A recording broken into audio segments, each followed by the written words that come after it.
get started on Dharma talk, please join me in invoking the Buddha's name 3 times. Namo Shakyamuni Buddha. Namo Shakyamuni Buddha. Namo Shakyamuni Buddha. Dear Venerable Abbot, dear Sangha, good afternoon.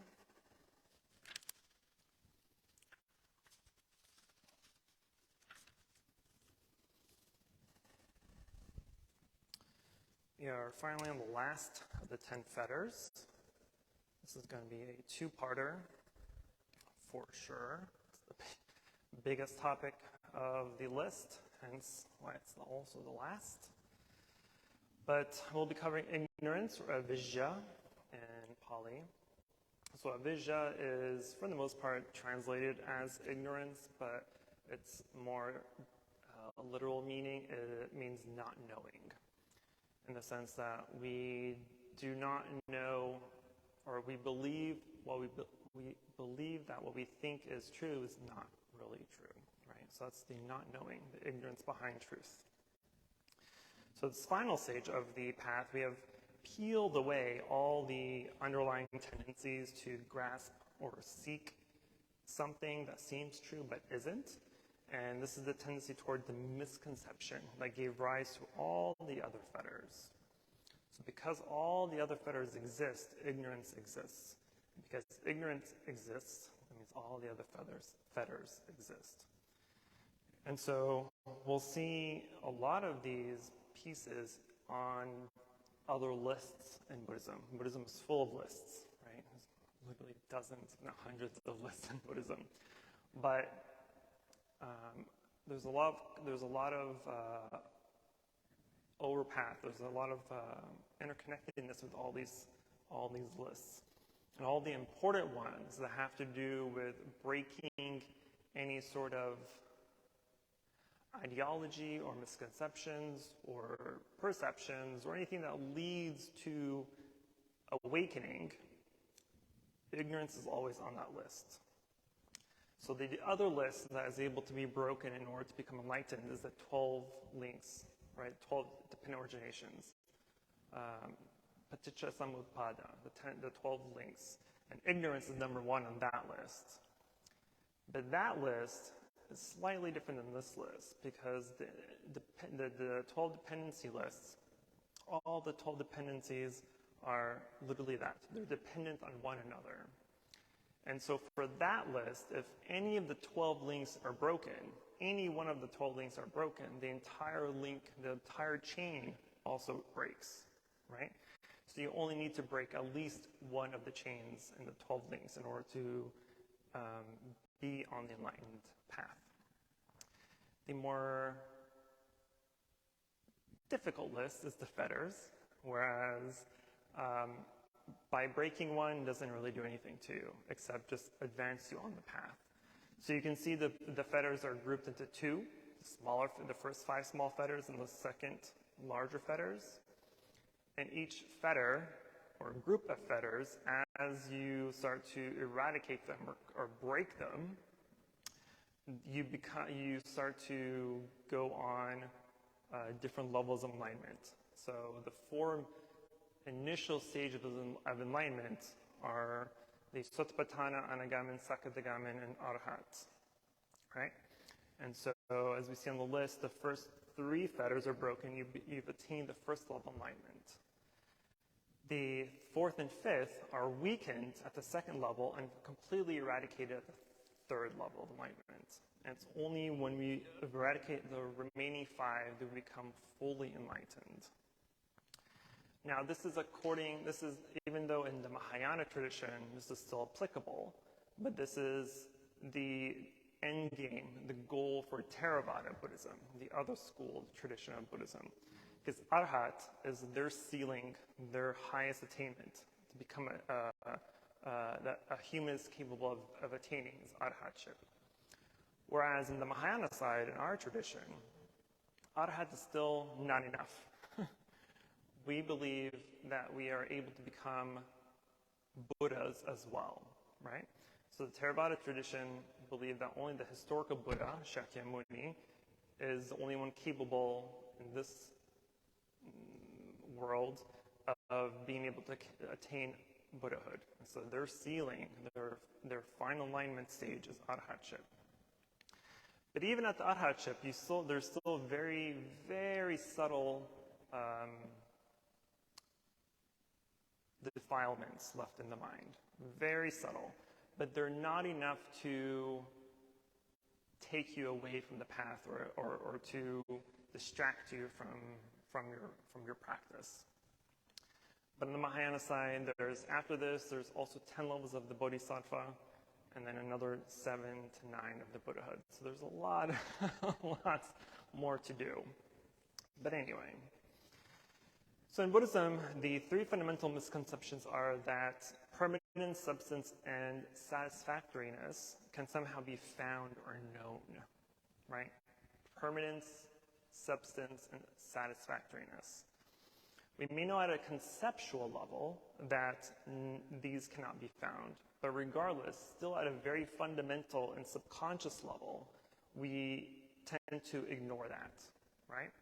So when we study Buddhism and we know and we read and we practice and we meditate on, everything in the world is impermanent. Everything that I like is impermanent. Everything that I love is impermanent. Everyone that I like and love is impermanent, right?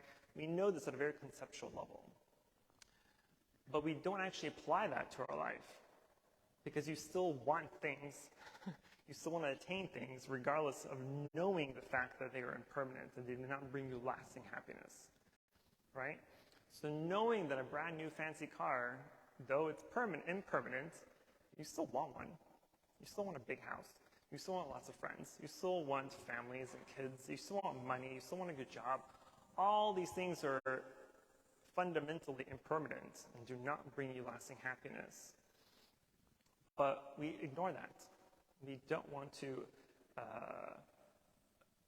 accept those facts. And so we continue to put all these impermanent things on our plate. So what do we exactly mean when we say not knowing or we do not know, right, for ignorance? Generally, is this when we attempt to superimpose these 3 fundamental qualities of permanence, substance, and satisfactoriness into everything that we perceive, everything that we do, assuming that they could be true, right? Assuming that the things that we love has substance, it has permanence, right? It satisfies us. This is good for me. This is what I want. This is what I need, right? That's the ignorance that we hold. But when we come to experiences where those do not apply, then we tend to create a different version of what is happening where we create those qualities to be true. So if we're in a situation where things are not permanent, not satisfactory, and don't have substance, we try to create a version of reality where it is, where it does become permanent, it does have substance, and does have satisfactoriness for us. But at a deeper level, though, we want those qualities, everyone wants these qualities to always be true, and to always be present, right? We are regularly disappointed in life and continue to suffer because we have all these wants and needs and desires and expectations of life, of things and people and places. And when those expectations or desires are not met, we suffer because of them. Yes? And so if we're able to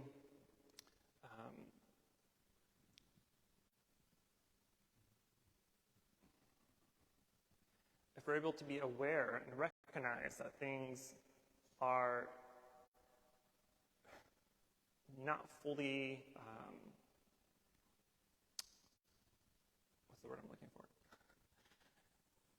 If we're able to recognize that these 3 qualities don't exist in the things that we want, in the places that we go, in the people that we have, if we are able to see that they do not exist fundamentally, then it's easier for us to accept the fact that they won't last forever, and they won't be completely permanent, they won't bring lasting satisfactoriness, right?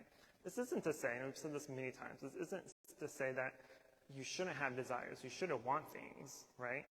Because you have to have desires in life. You have to have a desire to do good for yourself, to be able to support yourself, to support your family, your friends, and have nice things, right? It's not saying that you shouldn't or don't need to have these, right? Do better. Have a good life. Have a great job. Have great things. Have many things. The problem is that we cling to those things. We hang on to them. We have attachment to these things. And so that when they disappear, when they break, or when they hurt us or disappoint us, then we suffer. Imagine imagine you're at the car dealership and you bought a brand new car, but the moment you exited the parking lot, you got into an accident. That's happened. I've seen it. Been a part of it. It wasn't my car, thankfully. But it happens. And as soon as it leaves that parking lot, the value goes down. Now it's going to go down even more because you've gotten into an accident. So now what? What are you left with? You're left with no car, no money, disappointment in the past however many minutes you were in. So in essence, there's ignorance, right, of what is possible, impossible, not available to us. So instead of seeking a version of what is happening, instead of seeking a version of what is happening in which things are more to our liking, right? When things are not to our liking, when things don't go our way, we tend to do what? Ignore the situation. We attempt to change it. Whether you're talking to someone and you just don't like the person or you're bored, what do we typically do? We leave, right? We're ignoring what is actually happening and trying to change our situation by doing something else. That's ignorance. So while in the 9th fetter, we become okay with the fact that we are able to find that we aren't able to find permanence or anything else, here we are finally able to let go of that perceived need for them, and in fact, any belief in them as well. So whatever it is, it simply is. Whatever's happening simply happens, and we don't have to try to find or fabricate anything different or any different version of it. So at this final stage, we realize that none of the fabrication is needed, and that any fabrication, any additional change we attempt to make only adds complication to our life. It's not going to help us if we try to imagine a different version of what's happening. If we try to daydream of, oh, I could have said this or I could have said that after an event, right? How many times do we daydream about stuff like that? We're in an argument, we're in a tough situation, or something happens at work, something happens with our friends, situation happens, a day later we're imagining of, oh, I could have said this, I could have done that, right? I should have done this, I should have done that, right? You're trying to fabricate, you're trying to make up an alternative reality other than what actually happened. And that's part of our ignorance, because we don't want to accept what happened, what is. That's part of our practice. So once that underlying tendency to false knowing is rooted out, then we're finally done trying to interpret what is happening toward a specific situation, and we can simply know what is happening. This goes back to, well, let me just say this part first. So the Buddha tells us that no particular thoughts or structures are needed as support, and we find that what we already know, no particular thoughts or structures are needed as a support, and we find that we already know what we need to know. Buddha, that was a tongue twister. Meaning, if we go back to meditation, what is our main objective? Not a main objective. What is one of our main priorities when we're meditating? And someone opens a door, for instance. What should you be doing?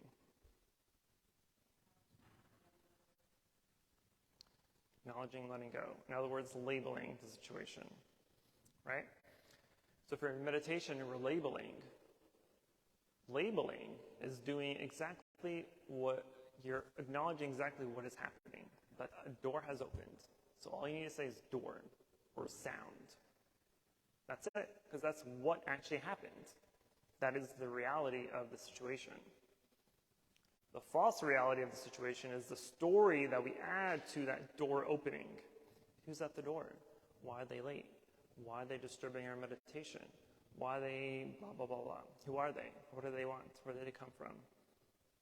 Right? We add all these extra details, false details to the story because we're trying to make sense. We're trying to create a story for something that we don't know, right? So once we're able to be in a place, be in a state of mind where we know what is happening as it's happening, when it's happening, then we are at an unshakable peace with that fact, and we're able to settle into what we can call our natural selves, our true states, our natural state. Of course, this isn't a nihilism. This isn't ignoring what's happening in the world, right? There's a Zen saying that mountains are still mountains and waters are still waters, right? In other words, the interpretation machine still works, right? But we're able to fully and completely see that that's exactly what it is. All that it is interpretation. And it's our interpretation of things that causes that suffering, that causes that ignorance. Because we're adding something more, we're adding extra to something that simply is a door opening or sound. We always try to add meaning to things when it isn't necessary, right? We're on a road and we see a car crash. 99% of people are rubbernecking, right? They're really trying to see what's happening, who's in an accident, who caused the accident, how many cars were involved, someone dying, why is there 5 ambulances here, just 10 million fire trucks, right? We're trying to gather all the evidence that we see in order to make sense of the situation. But all that's unnecessary. You're just adding extra detail, information that is unimportant. Why is that unimportant? Why do we have to know all those details? There's no reason. It doesn't help you in any way. It doesn't benefit you in any way, other than the fact that an accident has happened, and that is it. That's all you need to know. But we do that all the time. We add extra stuff to things all the time. When we're working, when we're with friends, when we're out and about, just walking. Every time we see something, anything that touches any of our senses, it automatically creates, it automatically starts a story.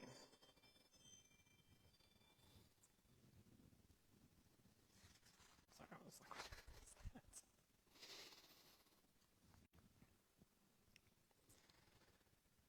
And so there's also an obvious, this is it, I'm done, kind of sense, mindset when this fetter is broken, according to the commentaries, where that it's clear that there's nothing left to do in terms of spiritual practice, right? Meditation is still possible, and it's enjoyable once the fetters are broken, you've attained full alignment. But the lifelong urge to change or to grow or to let go or otherwise seek any change in experiences or situations via meditation comes to an end, right? But most importantly, suffering stops. Not in the sense that if you hit yourself on your finger with a hammer, it won't hurt, because it will. But the mental anguish, the mental drama that comes with our suffering is what ends in the situation. And because of that, then we're able to attend to our bashed finger with equanimity. We're able to calmly change lanes when someone cuts us off. We're able to live life without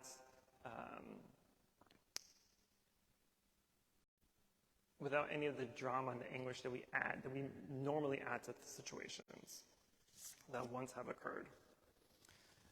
And so then we are able to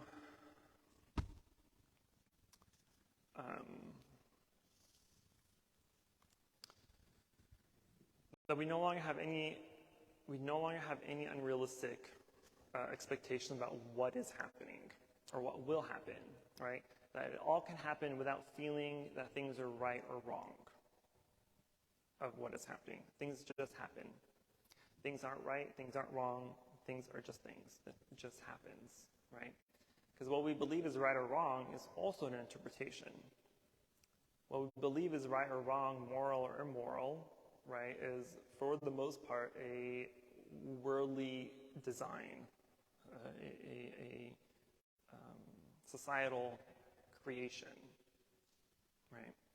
Murder is wrong. I mean, murder is technically wrong, but really it is wrong. Who said it's wrong? It's made up, right? What we believe is beautiful or ugly is also an interpretation. What is beautiful to me can be ugly to you. What's ugly to me can be beautiful to you. So who's right? Who's wrong? So if there's any duality in things, then there's ignorance behind it. If there's any comparison, any duality, any this or that, nothing is black and white, right? And to see things as black and white is part of ignorance, because then we are comparing, right? We go back to conceit, mana. Mana means measuring or comparing. We're comparing this or that. We're comparing what's right and what's wrong, what's good and what's bad, what we like, what we don't like, what we want and we don't want.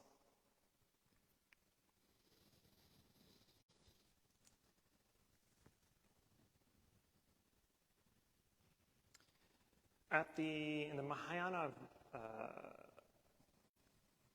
version, there's the 10 bhumis. The bhumis are the 10 stages of the Bodhisattva. The 10th stage, is called the cloud of the Dharma, where you're now in a position where you can cause the reign of the Buddha's teachings to fall on the rest of the world, right? This doesn't say that you're at the level of the Buddha, because we're not, right?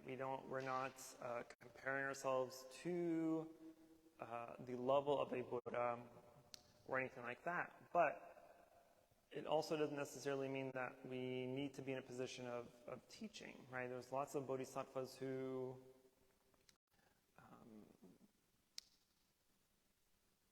have gone about their lives without going out and teaching, but they share their awakening experience in different ways, right? It's like Avalokiteshvara Bodhisattva, for instance, right? In the Lotus Sutra in chapter 25, she transforms herself in 3 different versions or different forms, right?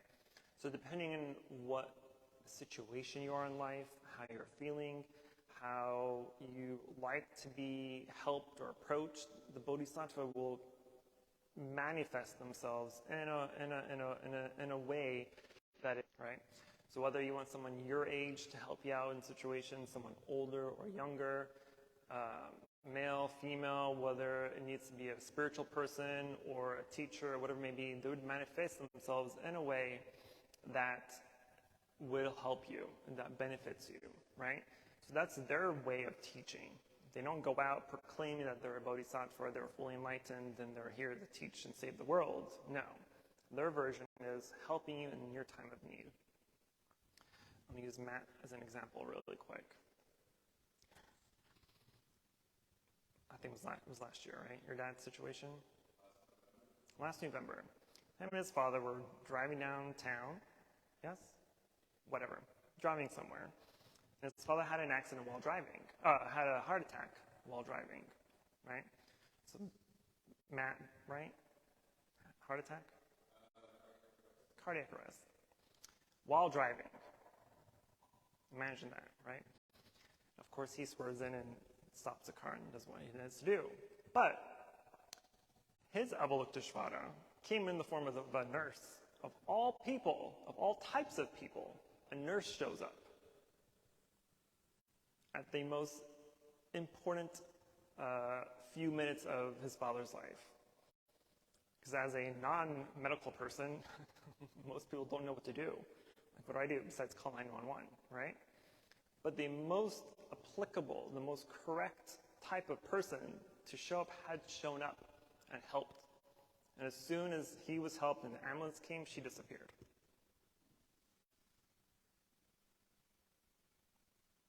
I don't know about you, but that to me is 100% of Avalokiteshvara. But there were many stories and many instances like that. And so, I don't know why I even mentioned this whole part. The point is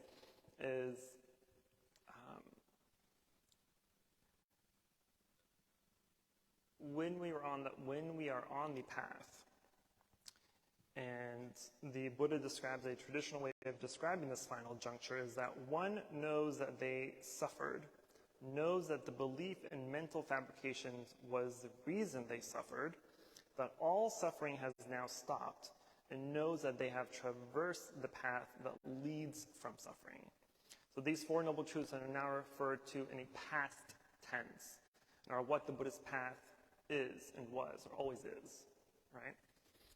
And so ignorance here is specifically to the Four Noble Truths, right? And what are the Four Noble Truths? That in life there's suffering or dissatisfaction, that the cause of our dissatisfaction or suffering is attachment to our desires, that there's a way out to suffering, and the path out of suffering is the Eightfold Path. And all this and all the other extras is what we'll cover in the next session. But this is it. This is what you got to do. Easy, right?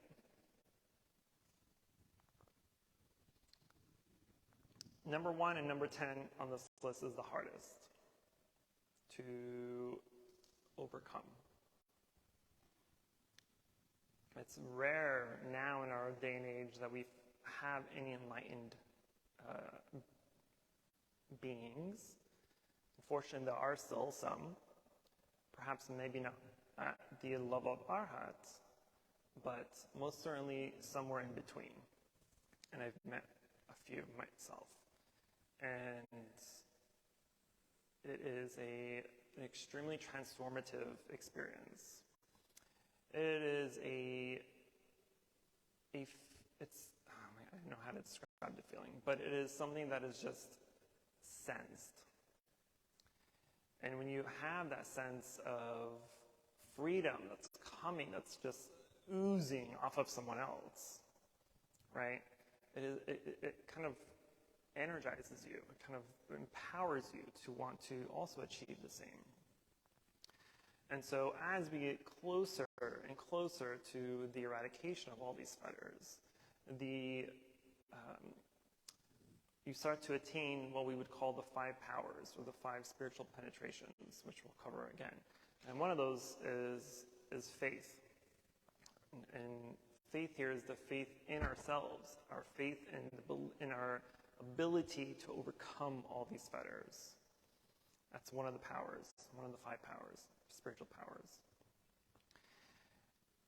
And as you practice, even if we're nowhere near eradicating any fetters, but as you practice and as you meditate consistently and regularly with complete discipline, with complete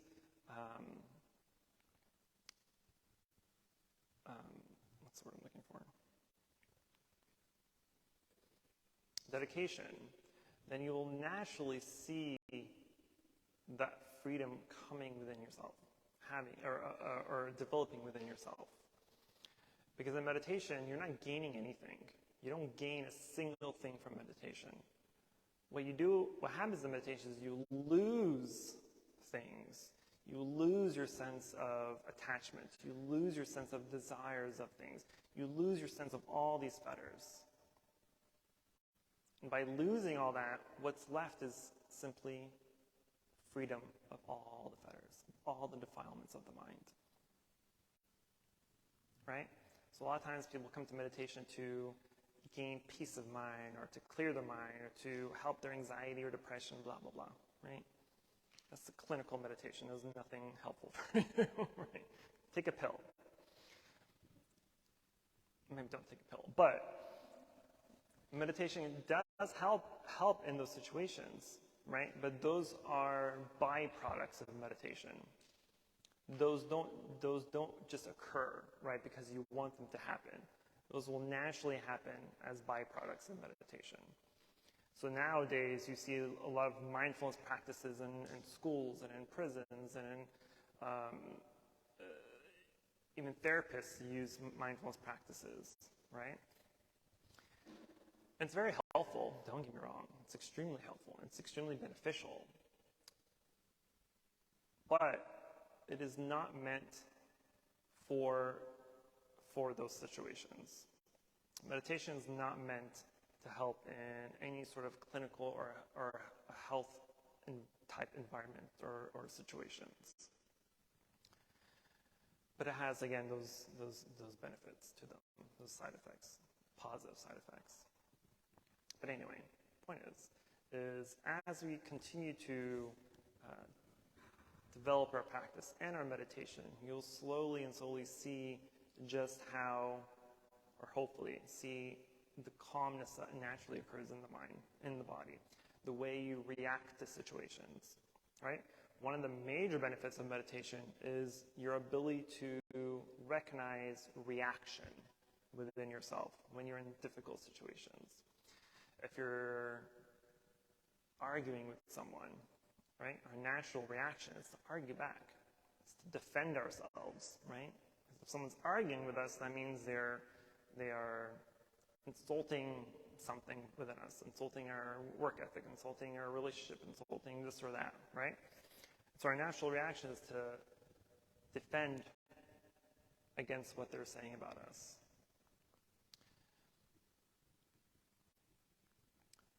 And our defense can sometimes, if not most of the time, be hurtful, be unwholesome, be unhelpful, be unbeneficial, right? Because we may say things that we will later regret. We may do things that we will later regret. And so it has no benefit to us, has no benefit to the other person. And instead, we're able to watch those reactions, watch how our mind works, and why it works the way it works. Because we have to ask ourselves, why do we think the way we think? Why do I respond to certain situations the way I respond to them? Why do I have these feelings toward this person or this place or this thing, right? It's important to ask yourself these questions because these answers are the gateways in order to eradicate some of these fetters. Because your hatred or dislike of someone, for instance, didn't just magically appear. You didn't just magically hate someone the moment you saw them. Right? Hatred doesn't just come out of nowhere. Dislike doesn't come out of nowhere. Jealousy doesn't come out of nowhere. Ignorance doesn't come out of nowhere. Everything has a source. Everything has a starting point. So it's our job to find those sources, to find those starting points, so that we can root them out, pick them off. Because of these things that may arise during meditation, right, we have hundreds of distractions, and we have 1,000 distractions during our meditation session. And one of them is because a person that we dislike arose, right? They brought up feelings of anger or jealousy or hatred or whatever it may be, right? And if you ask yourself why, right, you go through my why meditation, and you go and ask yourself why, so you get to the very core reason of your dislike or hatred against that person. And you found that core reason, the initial reason of why you feel the way you feel, and you're able to face it, work with it, and root it out. Now you have one less distraction arising during meditation. So instead of 1,000 distractions, you have 999 distractions. Which still seems like a lot, but as you work down the list, they get smaller and smaller until they finally stop. Because meditation, again, people have this misconception that meditation is about clearing the mind, have no thinking, have no thoughts whatsoever. Right? You're just sitting there aimlessly with an empty mind. For what? What are you doing? How's that helping you? No one told you to sit and clear your mind. Right? That's the aftermath. That's what happens when all this goes away. But in the meantime, you're sitting there to make friends with your mind, to become best friends with yourself, to figure out why and how your mind works the way it works, why you think the way you think, why you feel the way you feel, why you have these beliefs, why do you have these perceptions, these ideas, these biases, these ignorances, right? You have to figure out all the root causes to these things.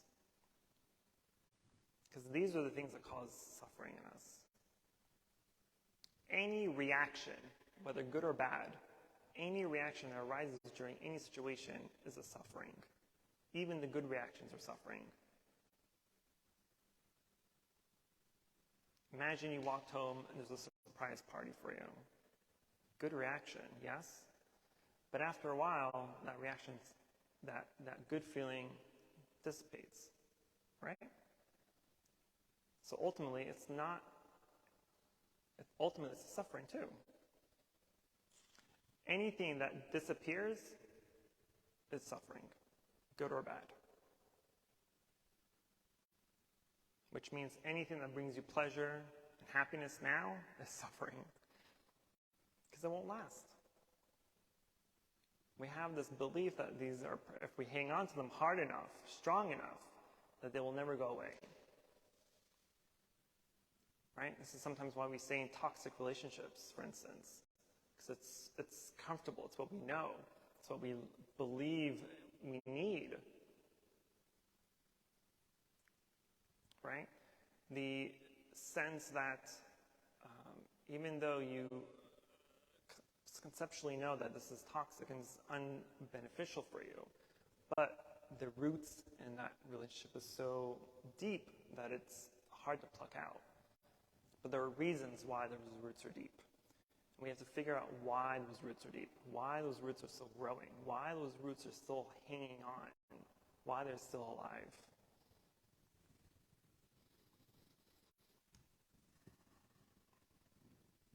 Okay, stop talking.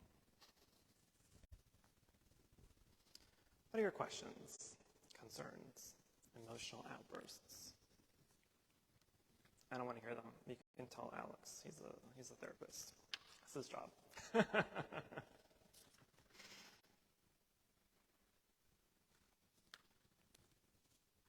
sir.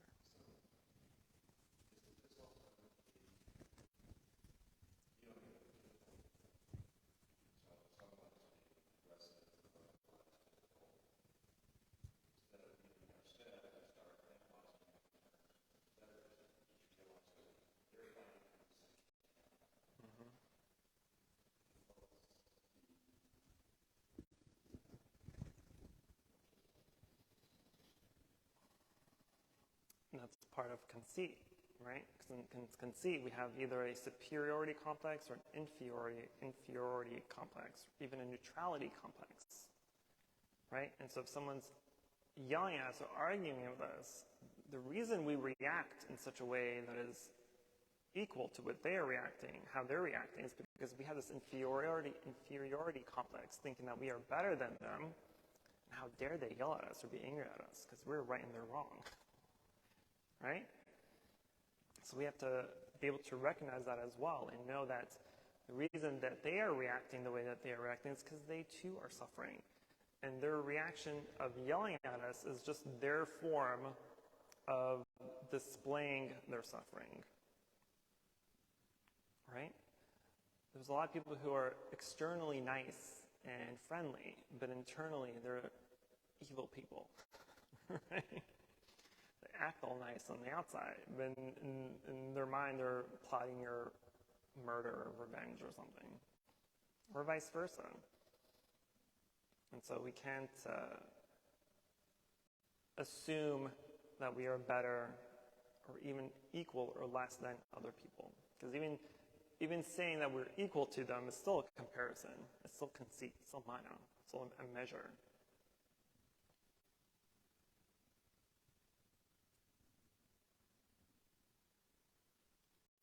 Do I have Kevin, want to hear your question?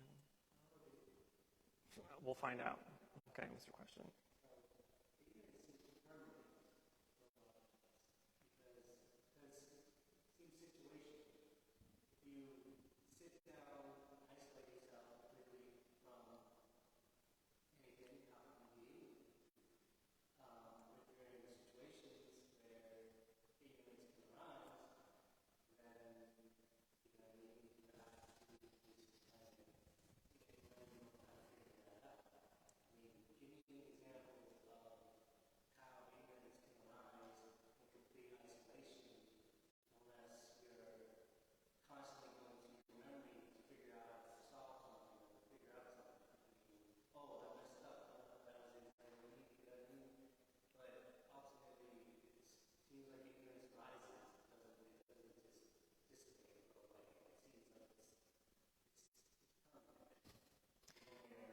Your question is ignorance.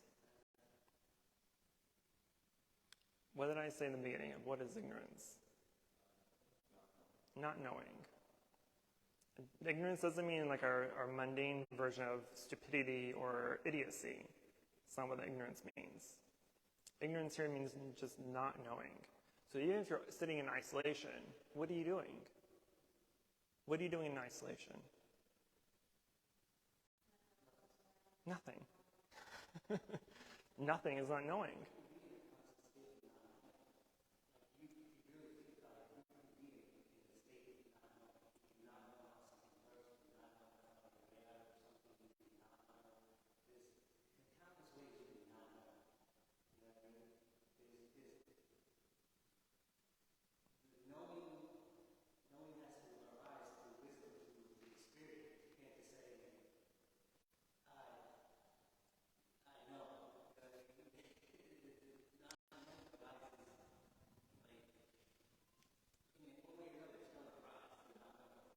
Right.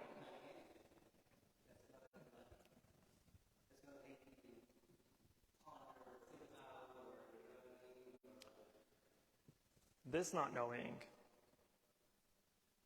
is experiential.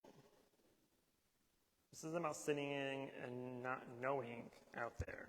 This is sitting, if you're in a situation, if you're experiencing something, and something happens, the door opens, or you see someone outside. Ignorance is the not knowing what's happening, but trying to figure out what is. This is what ignorance is. This doesn't mean not knowing, just sitting and not knowing. You're sleeping. When you're sleeping, what are you doing? You're not knowing. Same thing. That's stupid. That's simple, simplistic. It's not what it means here. Ignorance here is if something is happening and you question what is happening and you're trying to answer the question without actually knowing, then you do not know. Yes, ma'am.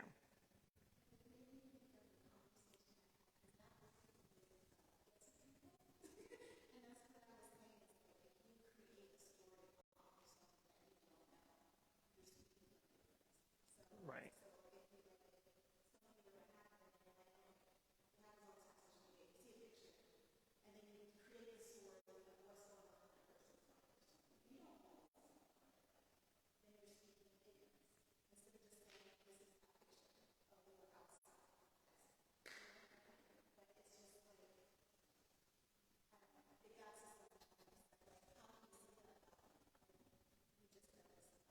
Right.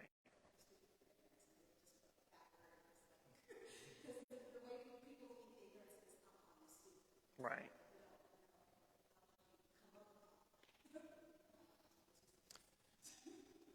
And like Alex, as a therapist, I'm assuming when he has clients, he waits a few sessions before he makes any suggestions, right?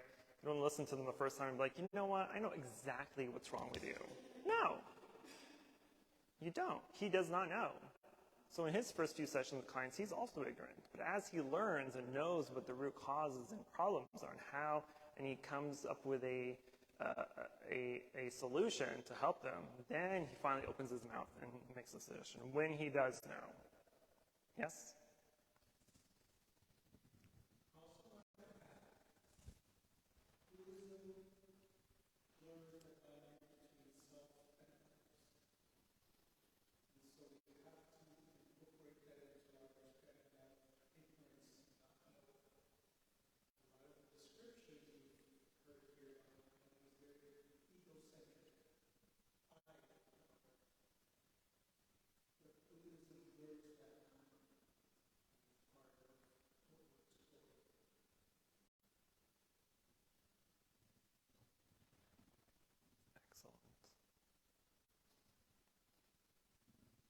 Anything else?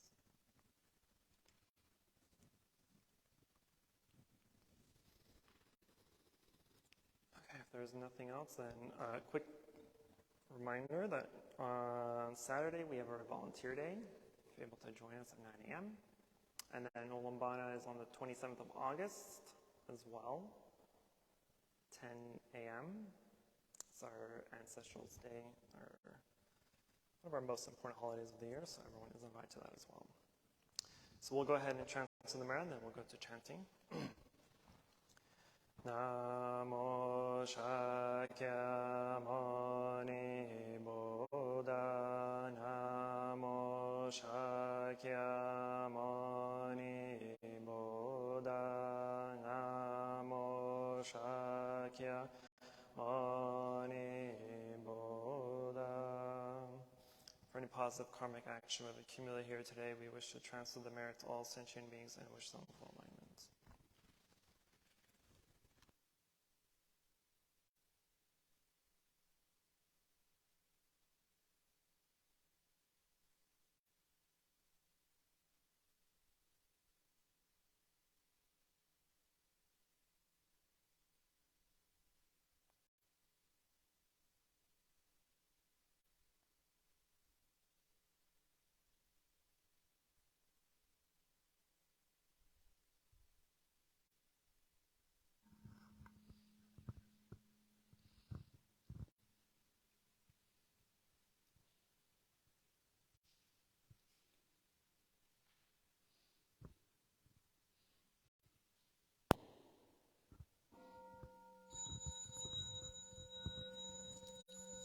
Inviting the bell.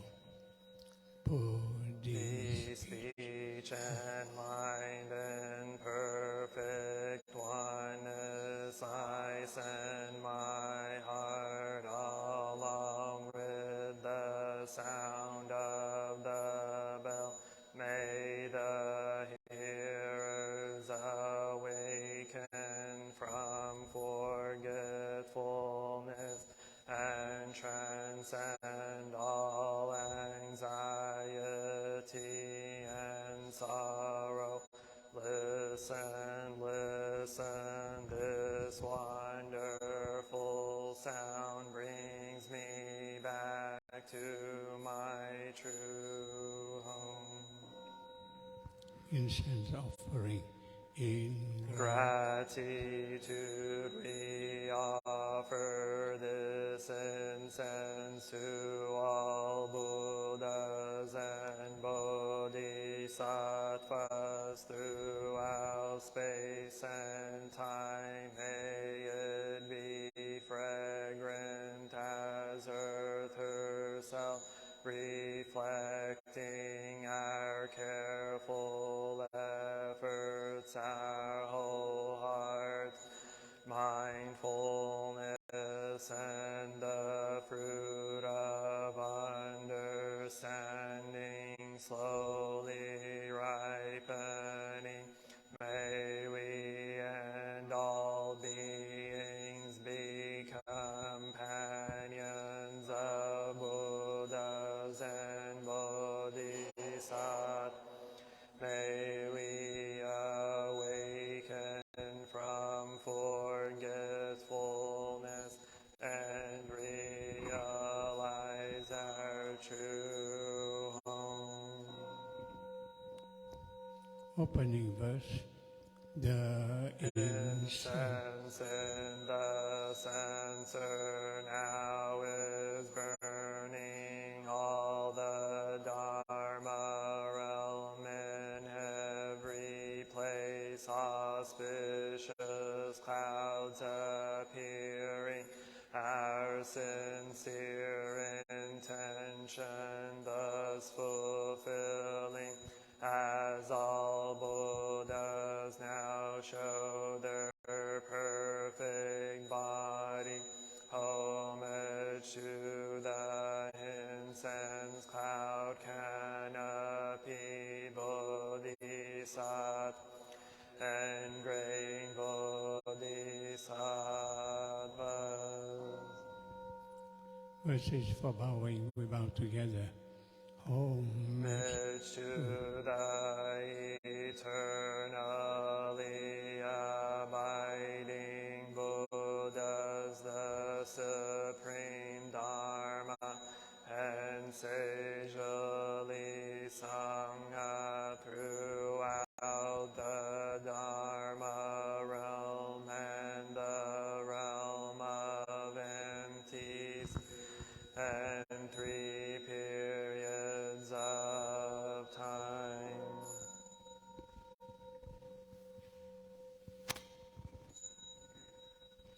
Homage To the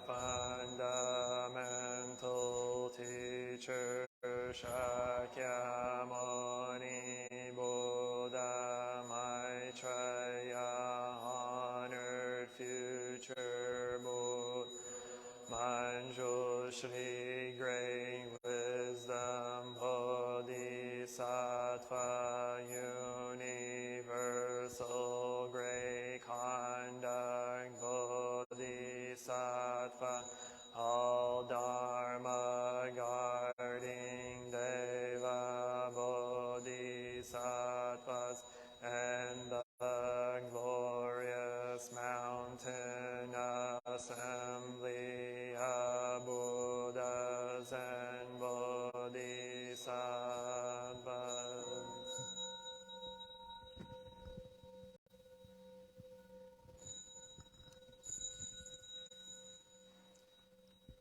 homage To Amitabha Buddha in the land of ultimate bliss, Avalokiteshvara, great compassion Bodhisattva, great strength Bodhisattva, earth store, great vow Bodhisattva, and the assembly of great pure sea like Bodhisattvas.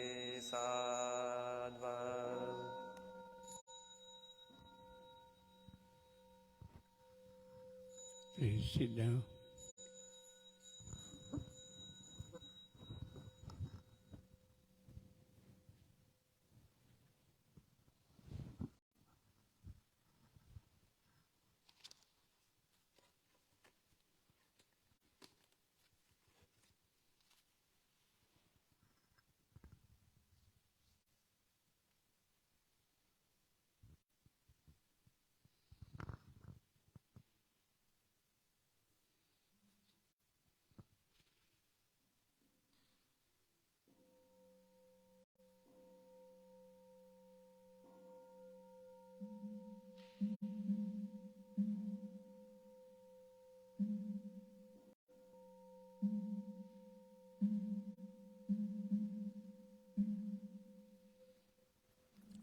Now, the great compassion mantra, Namo. O great compassionate Buddhas and Bodhisattvas, Namo, great compassionate Buddhas and Bodhisattvas, Namo, great compassionate Buddhas and Bodhisattvas.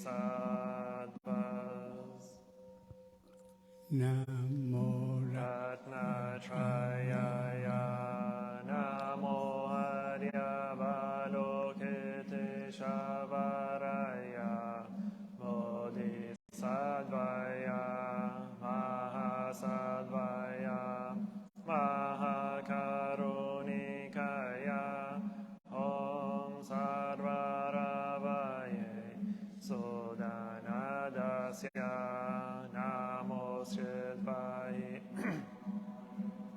Valokiteshvararam Dava, Namo Narakindi, Hrimahavatswami, Sarvarhatu Shubham, Ajiyam, Sarvasattva, Namo Vastava, Namo Vakamavitato, Tadyata.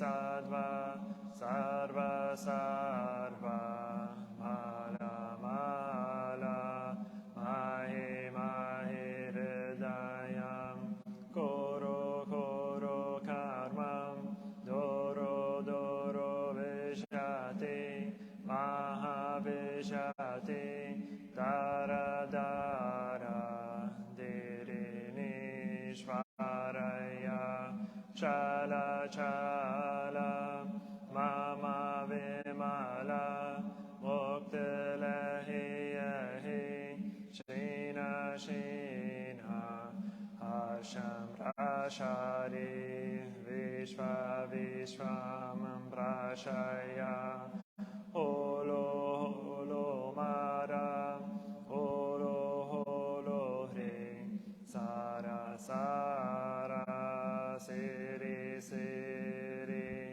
soro soro bodhiya bodhiya bodhaya bodhaya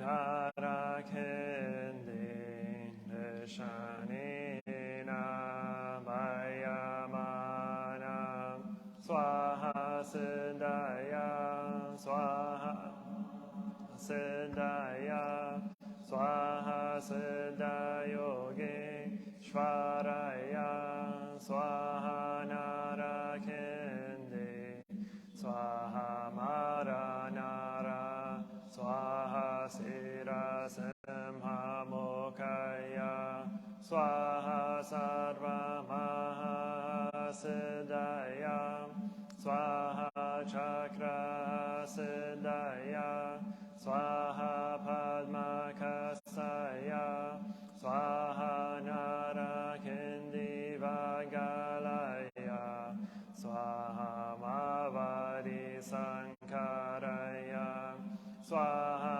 namo ratna trayaya namo arya palokite shvaraya swaha om siryanto mantra padaya swaha. The Dhamma Bodhi Body is bringing morning light in concentration. My heart is at peace. A half smile is born on mine. This is a new day. How to go through it in mindfulness. Wisdom has risen, shining in every direction. Noble Sangha diligent, bring your mind into meditation. Namo Shakyamonaye Bodhaya. Namo Shakyamonaye Bodhaya. Onaye Bodhaya. First is opening a sutra, the unsurpassed. Past profound and wonderful Dharma is difficult to encounter in hundreds of millions of eons. I now see and hear it, receive and uphold, and I vow to fathom the Tathagata's true meaning. Namo Shakyamuni Buddha. Namo Shakyamuni Buddha. Namo Shakyamuni Buddha. Touching the earth, the one who is bound. Bows and the one who is bowed to are both by nature empty. Therefore the communication between them is inexpressibly perfect. Our practice center is the net of Indra, reflecting all Buddhas everywhere as my own person.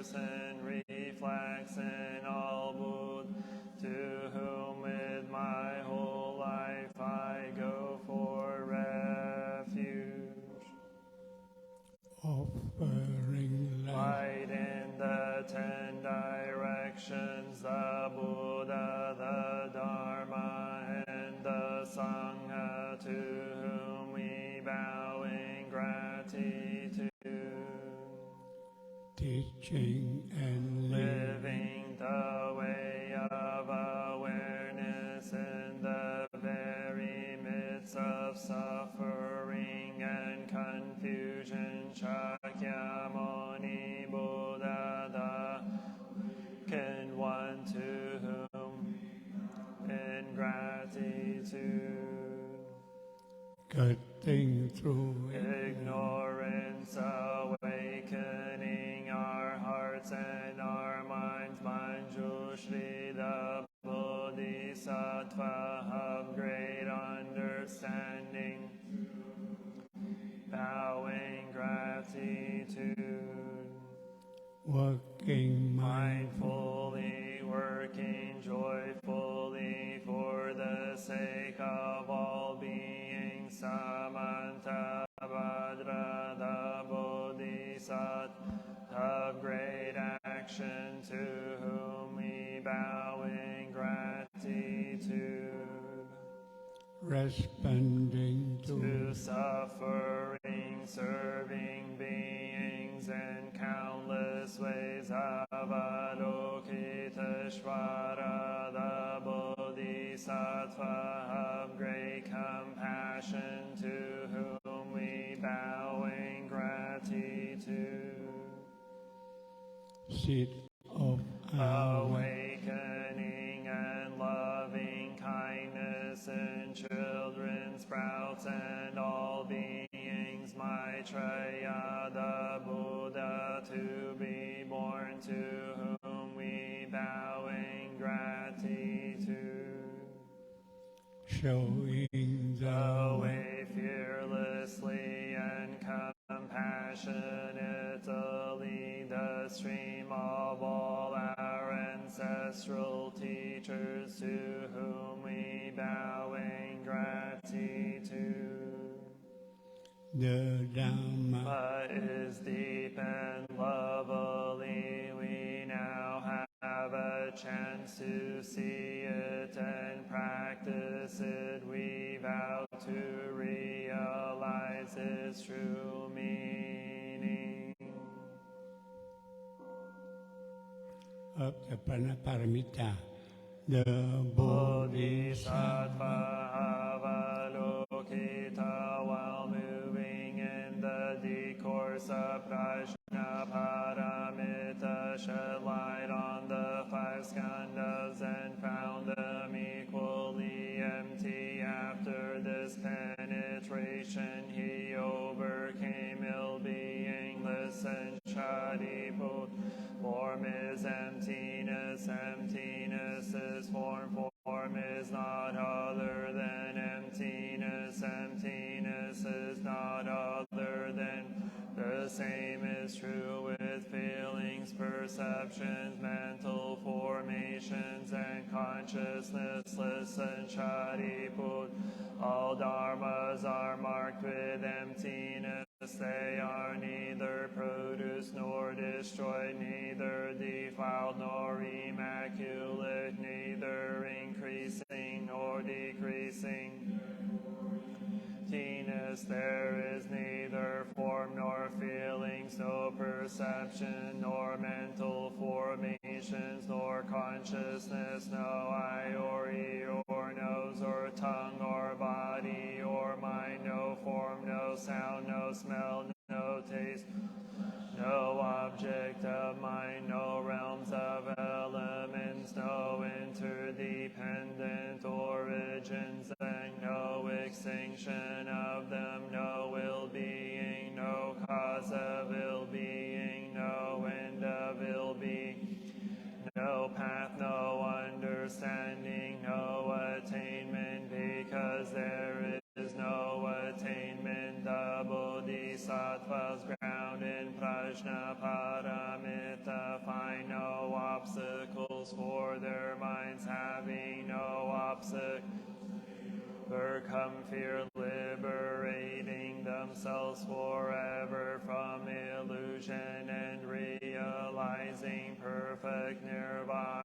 All Buddhas in the past, present, and future arrive at Anuttara Samyak Sambodhi. Therefore, one should know that perfect understanding is mantra, the unequal mantra, the destroyer of ill being, the incorruptible truth, the mantra prajna paramita should therefore be gate gate para gate para samgate bodhi swaha gate gate para gate para samgate bodhi swaha gate gate para samgate bodhi swaha.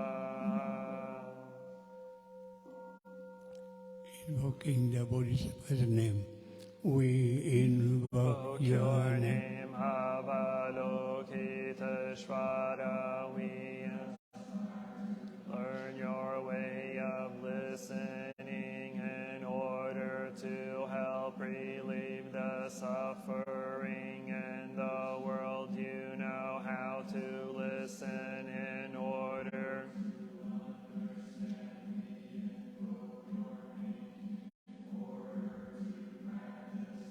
listening with all our attention and open-heartedness. We will sit and listen without any prejudice. We will sit, listen without judging or reacting. We will sit and listen in order to understand. We will sit and listen so attentively that we will be able to the other person is saying, and also what is being left unsaid. We know that just by listening deeply, we already alleviate a great deal of pain and suffering in the other person. We invoke your name, Manjushri. We aspire to learn your way. Be still and to look deeply into the heart of things and into the hearts of people.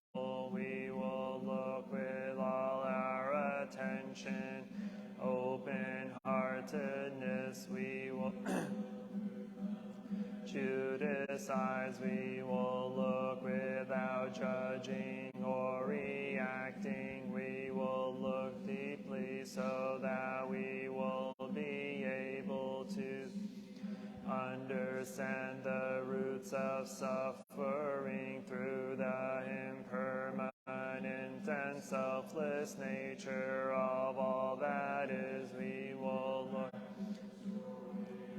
using the sword of understanding to cut through the bonds of suffering, thus free ourselves and other species. We invoke your name, Samanta Bhadra. We aspire to your way, the eyes and heart of compassion, to bring joy to one person in the morning and to ease the pain of one person in the afternoon. Happiness of others is our own happiness, and we aspire to practice joy on the path of service. We know that every word, every look, every action, and every smile can bring happiness to others. Practice wholeheartedly, we ourselves may become an inexhaustible source of peace and joy for our loved and for all species. we invoke your name, Shruti Garbha, we aspire to your way of being present where there is darkness, suffering, oppression, and despair, so we can bring light, hope, relief, and liberation to those places. We are determined not to forget about or abandon those in desperate situations. We will do our best to establish contact with those who can find a way out of their suffering, those whose cries for help, justice, equality, and human rights are not being heard. Found in many places on earth, we will do our best not to contribute to creating more hells on earth and to help transform the hells that already exist. Lies the qualities of perseverance and stability, so that like the earth we can always be support and faithful to those in need.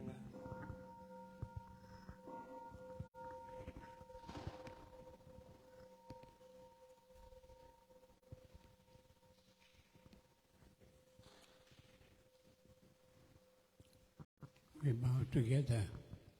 The three refuges. I take refuge in the Buddha, the one who shows me the way in this life. I take refuge in the Dharma, the way of understanding and of love. I take refuge in the Sangha, in unity that lives in harmony and awareness.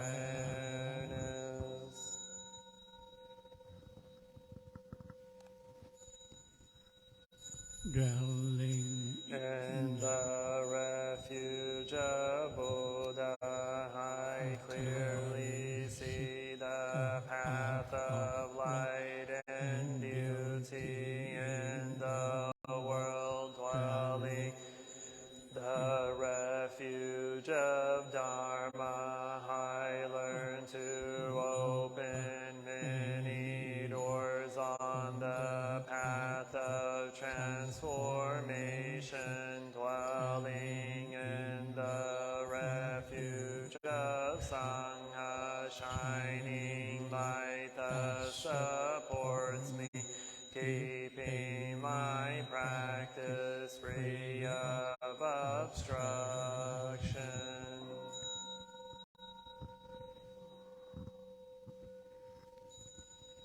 taking Refuge in the Buddha, in myself I aspire to help all people recognize their own awakened nature, realizing the mind of love, taking refuge in the Dharma.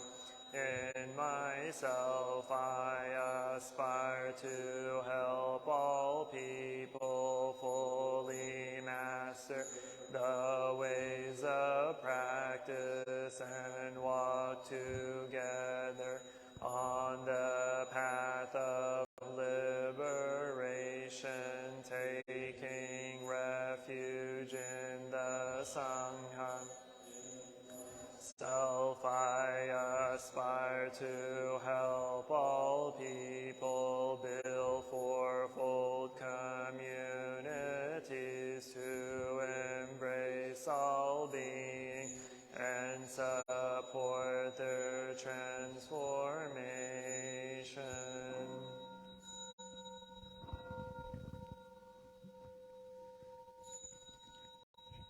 concentrating the merit, Reciting reciting the sutras, practicing the way of awareness, gives rise to benefit without limits. We vow to share the fruits with all beings. We vow to offer tribute to parents, teachers, friends, and numerous beings who give guidance and support